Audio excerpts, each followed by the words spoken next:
and a lot of beneficial effects for disbursement in agriculture as fast as we can should provide some relief to our poorer sector. And again, I must express my disappointment over the performance of the agricultural sector that we have seen. Just a final point, Mr. Chairman, if you'll allow. I'm again concerned about the growth or the contraction, actually, of private construction in our economy in the first quarter. Can you give us the data on the growth rate in private construction, comparatively speaking, last year and this year, first quarter probably or first half? Because my notes tell me that private construction has contracted. Yeah, first quarter of 2013, the number is 23%. 33% growth. Yes. Yes, growth. Growth. Yes. 33% growth in the private sector construction, and in 2014, it's minus 0.6. minus 6. Minus 6%. Minus 6. There was a contraction. Can this be explained? And should this be a cause of concern? Especially, for example, private construction would involve construction of energy of power plants. It would go into this. And today we have we're facing a shortage in energy, and the data on the amount of money spent in the economy for construction of power plants by the private sector would go into the statistics of private construction. Should this be a cause of concern, as the statistics would show that private construction has contracted in terms of its growth? The first quarter of this year, I believe, Mr. Chair, was quite unusual in the sense that we are coming from a series of disasters in the last quarter that caused disruptions in the supply chain, particularly in the prices of construction materials, and because there's a lot of that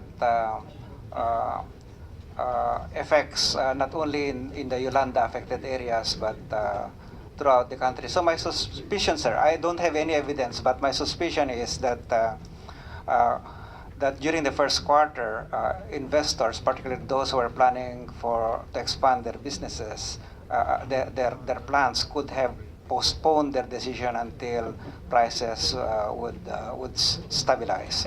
But again, I haven't done a empirical study to validate that claim, sir. But I think that's what happened. My confidence level is not raised with your answer, Mr. Barisacan. I am not convinced that the disruption in the supply chain as a result of the typhoons in the Visayas causes this contraction in private construction. In fact, this should accelerate, construction because of the destruction brought about by these calamities. Then, if the private sector is encouraged, then they should invest more in infrastructure projects. So, yes. Normally, sir, yes, that's correct. But I think there was quite a lag. It did not happen right away.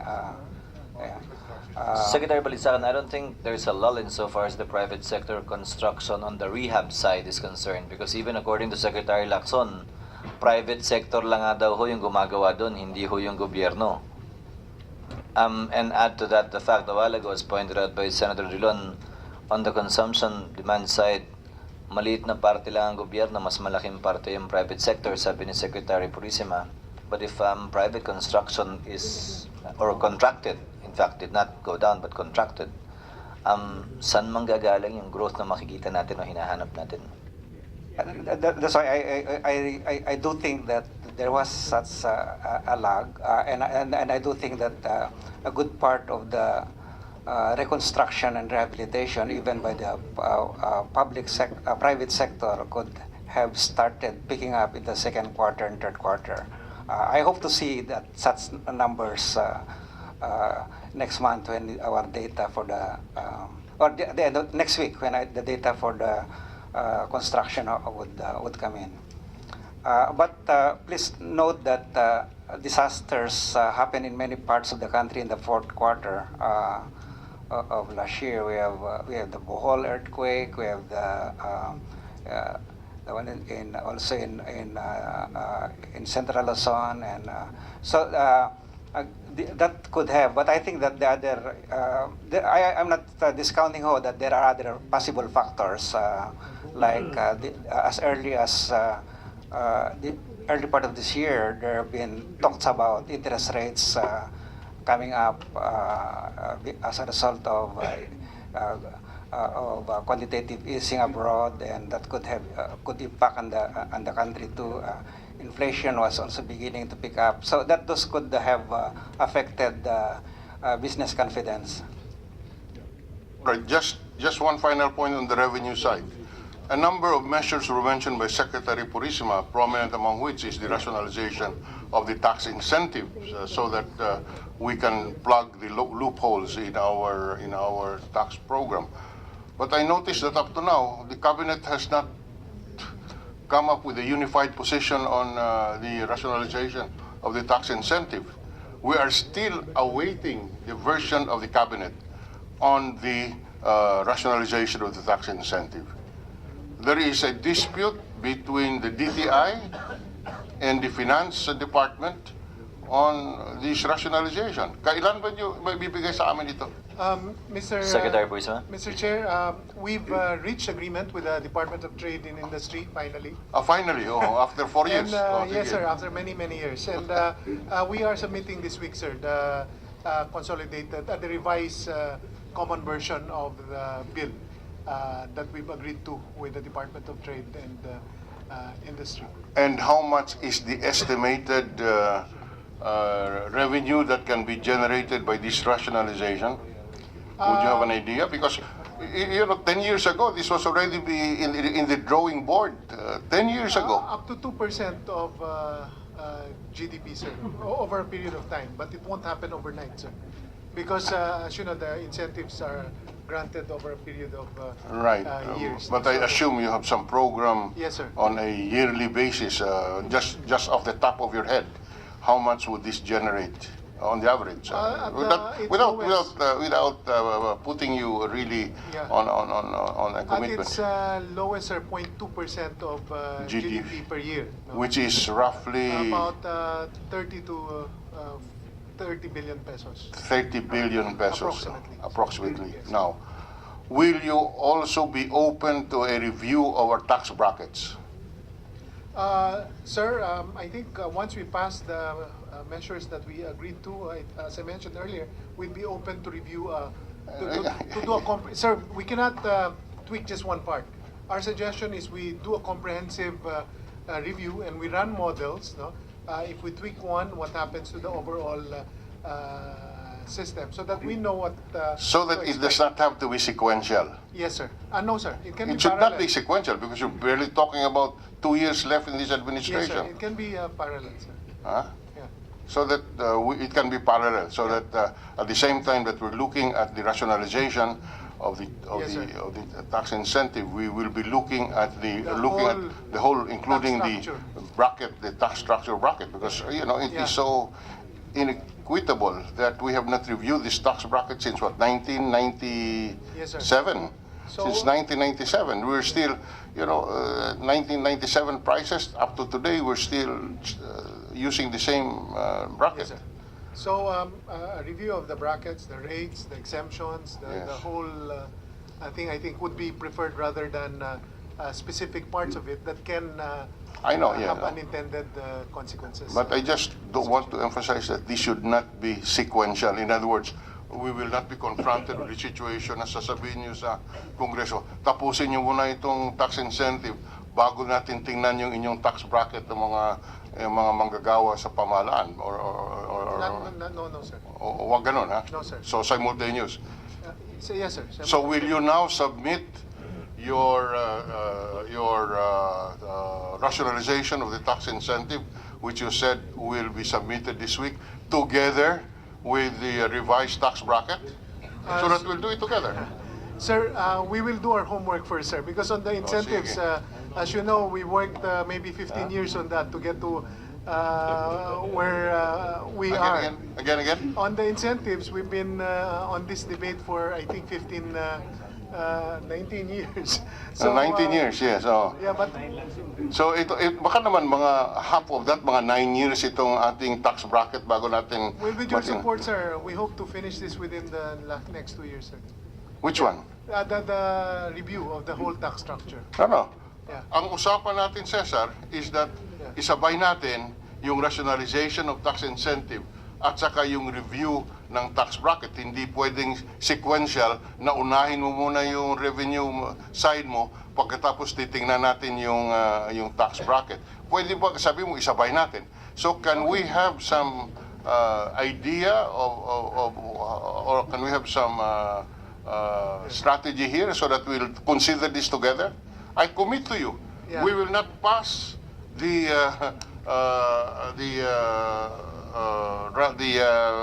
tax bracket review without plugging the loopholes on your rationalization of tax incentives, so that it will be at least revenue neutral.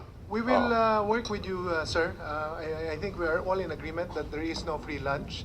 We need to raise the money to fund the programs that the Congress wants the executive department to implement, and we will be completely honest with you on what would be the results of certain proposals, and so we will work with you, sir. That's why at bottom, we agree with you. Yeah.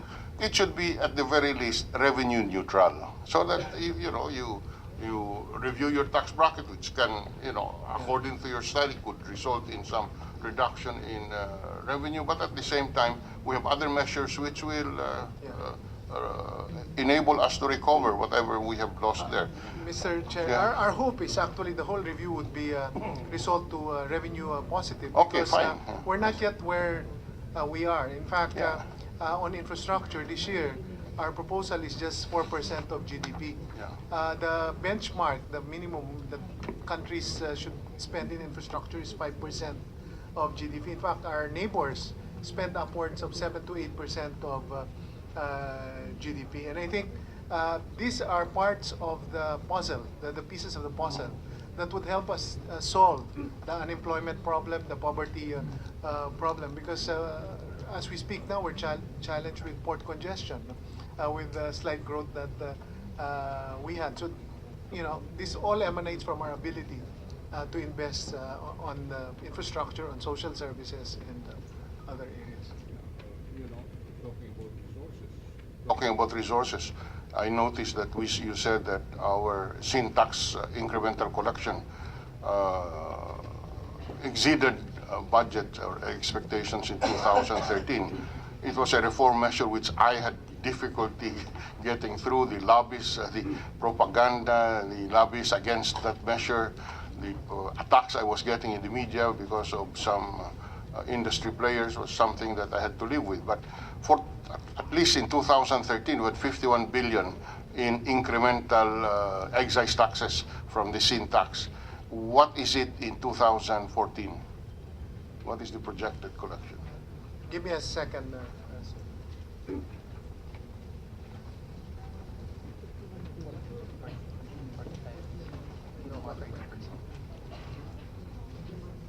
We expect a growth of about 30%, sir. That's our hope. 30%, Another 30%. which from 50 billion Maybe increment, another 15. another. Yeah, we will get back to you, sir, with the actual okay. number. So another 50, roughly. Yeah, another 15. Okay, so thank you very much for the. Sir, just yes. clarification to add on to what Secretary Balisacan was saying. On the construction, sir, private was -6, no? But public was actually positive 22.3. Yes. That's yes. why we were, as a country, minus 0.9. No? Yes, yes. So I just wanted to, the other item on government consumption is actually 2.2%, and that's MOOE and personnel services primarily. Yeah, but yes, I acknowledge that public infrastructure has expanded, has improved, but the private construction has really contracted. Thank you very much, Mr. Chairman. Thank you, Senator Dulon. Senator Soto, sir, you may proceed with your interventions. Thank you, Mr. Chairman. At the outset, allow me to state for the record that I do not take offense with the Senate President when he mispronounced the name of my son-in-law. Son-in-law?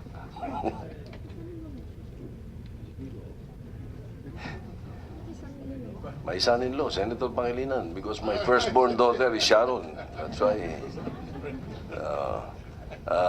In much the same way as I take no offense with Governor Tetanco as he called me Vic Soto. As a matter of fact, at times it is a compliment. Thank you. No, I don't mind at all. Thank you. It's a very common mistake. The important thing is we admit our mistakes, because pride is the head of Satan, and humility is Satan's headache. I told the chairman yesterday, finance chairman, Senator Escudero, that just for the record also, the minority will be having its own internal briefing before we pose our questions, if we get the chance to do so, perhaps at a later time, if you will be discussing still policy later on, or at the proper time. So we thank you for that. I will be very brief. At this point, allow me just to scratch a little paint and ask the central bank concerning some, public issues and public concern that I would like to bring up. This would be a good chance to do so. It involves policy anyway. We would like to pick the mind of the governor of central bank. Governor Tetanco, is it correct to say that nowadays wala na tayong usury law in actuality? I ask this because, for example, sa mga car loans, meron kang yung nalingat ka lang ng konti, yung balance mong 1 million, biglang 3 million dahil sa mga penalties What is your comment on this? Mr. Chairman, you're right, Senator. There's the provisions of the usury law do not apply anymore. What we have in place right now is a market-determined interest rate regime, which means that banks and other lenders can set their own interest rates that they charge their clients. Well, ang intindi ko po kasi kayo ang manager ng interest rates central bank. So, ano po ang allowable interest sinasabi? Let's say sa credit cards, credit card charges, yung ang alam ko po mga 3% a month, ano? Let me explain the role of the central bank in setting interest rates. Yun yung siniset naming interest rate, yung tinatawag na policy rate. Ito yung interest rate na ginagamit namin para sa tinatawag naming reverse repurchase facility. Ito yung facility ng BSP na ginagamit para mag-siphon off ng liquidity from the system. Kung madaming liquidity, we have to map up the excess liquidity so that this excess liquidity will not generate inflationary pressures. Yun ang sineset naming interest rates. In addition to that, we also set a rate on what we call the special deposit account. Itong special deposit account, ito naman yung facility na nasa central bank na pwedeng paglagyan ng mga excess funds ng mga bangko. So yung interest rate that BSP pays on these SDA deposits is also set by the Monetary Board. Now, in as far as interest rates set by banks or credit card companies, wala kaming ceiling dyan at this point in time. Because we believe that it's more important, or I guess it's a sounder policy to allow the market to determine the rate. Because we were in that situation before. In the 1980s, we had interest rate ceilings. And the system didn't really work because the banks, on paper, complied with the ceiling, but there were a lot of other charges, hidden charges, that the borrower had to shoulder as well. So now what we are telling the banks is full disclosure. You tell the client how much the interest rate is. You also tell the client what other charges are being imposed and how much are these charges that are being imposed. So the client or the borrower will have full knowledge, full information of how much he or she will have to pay. Now on that basis, the client can make a decision whether to borrow from this bank or another bank. I mean, normally one is advised to shop around to look for the lowest interest rate available in the market. On the other side naman, yung savings, 2% lang, ano? Yung savings, mababa interest rate talaga ngayon. Partly because of the significant amount of liquidity that is available in the system. Yun nga yung minamanage namin para we'll just have enough money supply to fund yung mga pangailangan ng mga productive sectors like manufacturers, like yung sinasabi ni Senate President Drilon on agriculture, etc., na hindi naman mag-generate ng inflationary pressures. Ngayon, makikita natin that interest rates overall have actually declined. I mean, you can get long-term loans now at single-digit interest rates. Whereas before, you can only think of high double-digit rates. Let's say if you get a housing loan before, you really be thinking of 15% up. Ngayon, pwede kang kumuha na around 5%, 6% long-term mortgage. So, bumabaho yan ngayon. And I think two main things. One, we have enough liquidity in the system. And second, the inflation rate has also historically gone down. Will you, as I said, no, I'm trying to pick your mind, will you support an anti-usury law? Mr. Senator, our preference is for market forces to determine the rate of interest. So we wouldn't support an anti-usury law. Anyway, we'll try to digest the position that you expressed. No, let me move to another point. Again, your comment. If there are around 8 million OFWs working abroad, how many right now are coursing their dollar remittances through the banking system? Would you know? We have an estimate of how much is coursed through the banking system in terms of amount. We have about $24 billion coursed through the banking system. And this amount, we estimate, accounts for about 97% of total remittances from overseas Filipino, which means that around 3% would be coursed through unofficial channels, Mr. Senator. All right, thank you for that. Meron silang concern yung mga OFWs, no? Pag-uwi nila dito, nadidimanda sila dun sa bouncing check law. Kasi yung mga financiers, mga recruitment agencies, they are sometimes tawag to, pinipilit na mag-issue ng cheque.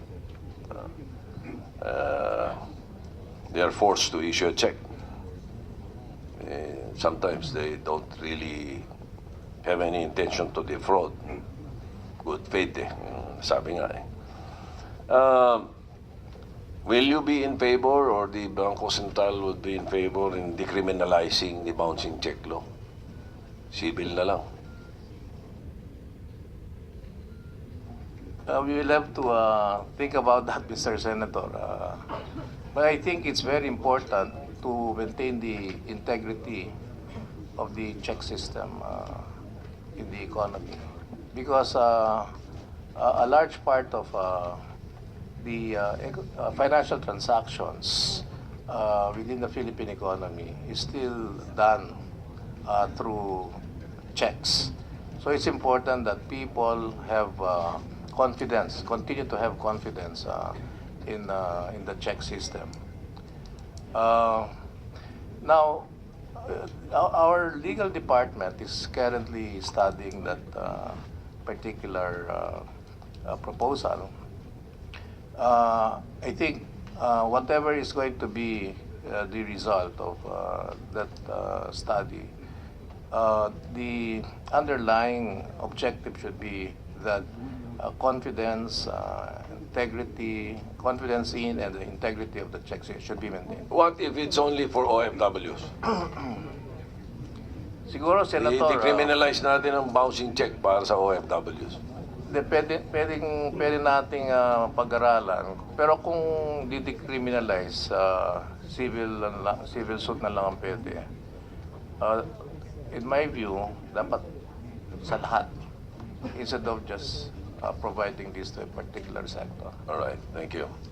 Thank you, Governor Tetanco. Just one final matter, policy also, for the BIR, Mr. Chair. For a revenue-generating person like Pacquiao, Commissioner Henares, as a Filipino, his income anywhere is taxable, hindi po ba?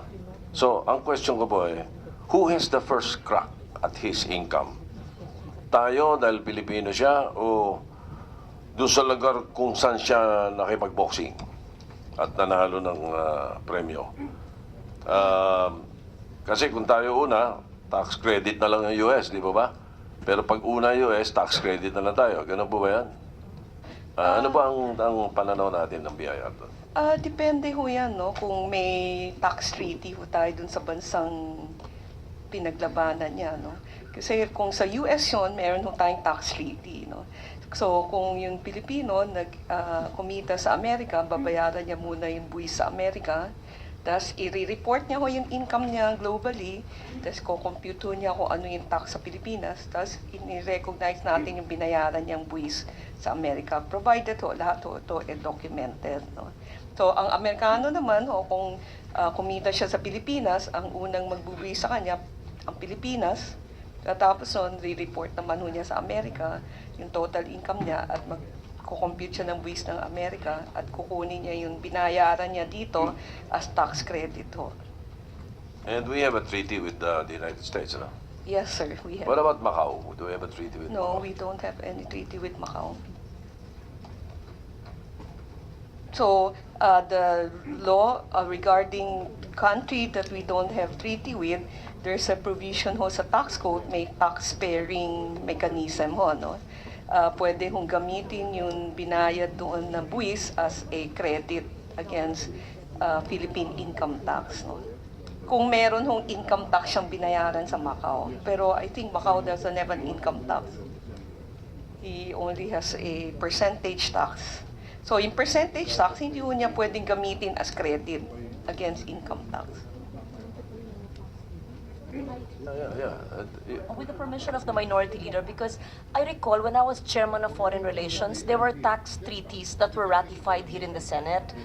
Therefore, it is so important that we check in our Committee on Foreign Relations if there are pending tax treaties for concurrence and ratification so that our overseas Filipinos and Filipinos abroad do not pay double taxation. Is that correct, Commissioner? Yes, sir. Yes, ma'am. We have existing around 40 plus treaty, no? No. Already Already valid, no? ratified. Then we have some pending treaty. I think there was supposed to be a hearing on the RP Turkey treaty.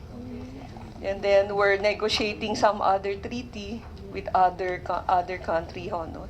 Perhaps to expedite, again, to benefit the overseas Filipinos mentioned by the minority leader, could the good commissioner furnish the committee with all pending tax treaties entered into by the Philippine government, which just needs concurrence, just a few hearings in the Senate, so that the Filipinos residing in those countries will not have to pay double taxation? If it's an overseas Filipino worker, he is exempted. We don't need to have a treaty with anyone, no, because we recognize that their income, but there's a definition of overseas Filipino worker. You should fall within the definition, then your revenue from your compensation from your employer, then that is exempted. OFW residing in that country or working is exempted. If he falls in the definition of the I see. OFW. Why was it then, when I was chair of foreign relations, it was deemed as urgent to ratify those tax treaties with those countries if the OFWs are not? These are businesses, no? Like say, or Mr. Pacquiao is not an OFW. So these are to It would only deal with affect these. professionals or businesses? Yes, I yes, see. ma'am. But the OFWs are exempted from that? Yes, Okay. as long as they qualify as an OFW. Thank you. Yes, ma'am. All right, Yes. thank you. Thank you, Mr. Chairman. As I said, generally, I was here to listen and try to find out more about the policy, and we'll be asking our questions at the proper time. Thank you. Thank you, thank you, Senator Soto. At this juncture, I will be the acting chairman of the committee as vice chairman of the Finance Committee in the Senate. First of all, I'd like to thank the economic managers for your very good presentation and for your service to the nation and for all the good work that you've done. No? Let me also commend the Secretary of Budget with regard to the many budget reforms that he has initiated over the past few years. No? Let me also point out, Mr. Secretary, that for 2015, the budget is almost fully itemized. So we have to congratulate you for that. No? There is, however, no document which shows if indeed the itemized projects, let's say for the previous year, have been completed. Okay? The budget now has 7 volumes. So makapal na yung budget na more than a foot. No? More than 5,000 pages. But nothing in the budget tells us of how the budget was spent last year. In terms of itemization. Halimbawa, kung nangako tayo sa nakaraang budget that we will hire 10,000 policemen, did we hire 10,000 policemen? Kung nangako tayo last year that this airport, this road will be constructed, nothing in the budget tells us as well. Ano yung status update ng kalsadang yan, ng airport na yan, so on and so forth. Now, moving forward, Secretary, don't you think that it is necessary, utilizing the same JA format din, to inform Congress, to give us an update, kumbaga parang resibo. Ito yung perang binigay ninyo, sinabi ninyo, gagastusin namin sa ganito, ito yung resibo, ginastos namin doon. Don't you think that we should have maybe another item in the budget so that Congress knows exactly how the budget was spent last year?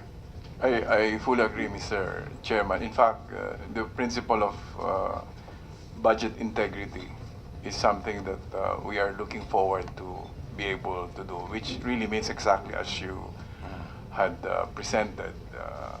Was the budget as approved by Congress implemented as they provided? And if there was deviation, and surely there will be, considering that the budget is normally put together a year before it is implemented, so there are many events that happen in between. But nonetheless, we should be able to explain to you what the deviations were and why such deviations happened. So we are moving along that direction, Mr. Chairman. And technologically, to make that happen, because it's also a question of technology, because right now, for example, in the requirement that agencies must submit their statement of allotments and obligation balances, it usually takes them a quarter before they can submit these updates, and so it's long. So we have embarked on what is called the Government's Integrated Financial Management System, so that real time, we get reports on both the financial and physical performance of every agency of government. So for us, the sooner that we can get to that regime, I think the better, so that the exercise of oversight by Congress is more meaningful, Mr. Chairman. Yes. So, Secretary, could we expect next year some changes in how the budget is presented, following up on our discussion today, so that itemized portions in the budget could be further explained by the executive to Congress? In principle, you should be. In fact, we want to vigorously move in that direction. In terms of how it will be formatted, that's something that we have to figure out. But something that is yes. I'm recommending that you use the same GAA format. well, that's one given that as a starting point we can look at, Mr. Chairman. Yeah, so thank you for that, Secretary. Secretary, let me move on. We hear many complaints and we read in the papers and we see a lot of surveys that the joblessness today is roughly about 12 million. And let me follow up on some of the points made by Secretary or Senator Dillon earlier, the Senate President. No? Nominally, the economy has grown since 2010 to where we are today. Roughly 40%? Secretary Purisima? Nominally, approximately 40%. So if the economy grew roughly 40%, but unemployment remains the same, poverty incidence almost remains the same, where is that growth going to? Yes, Secretary Balisacan. Mr. Chair, I think we have to disabuse the claim that we are not generating employment. The truth is we are.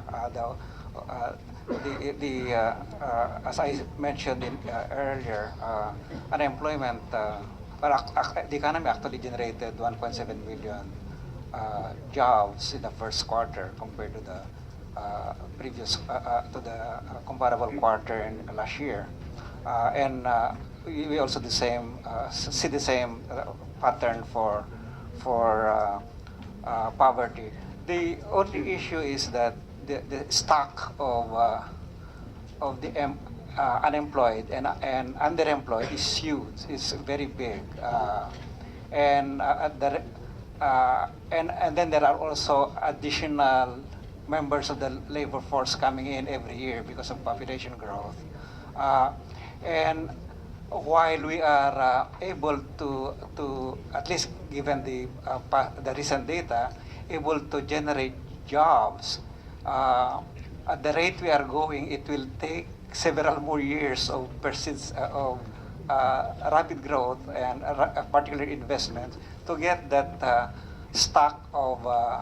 current stock of unemployed and underemployed to a very low level. And that's why we keep saying that we need to sustain the growth, we need to get that growth supported by investment, because in the end, it's really investment that would create good, decent, quality jobs.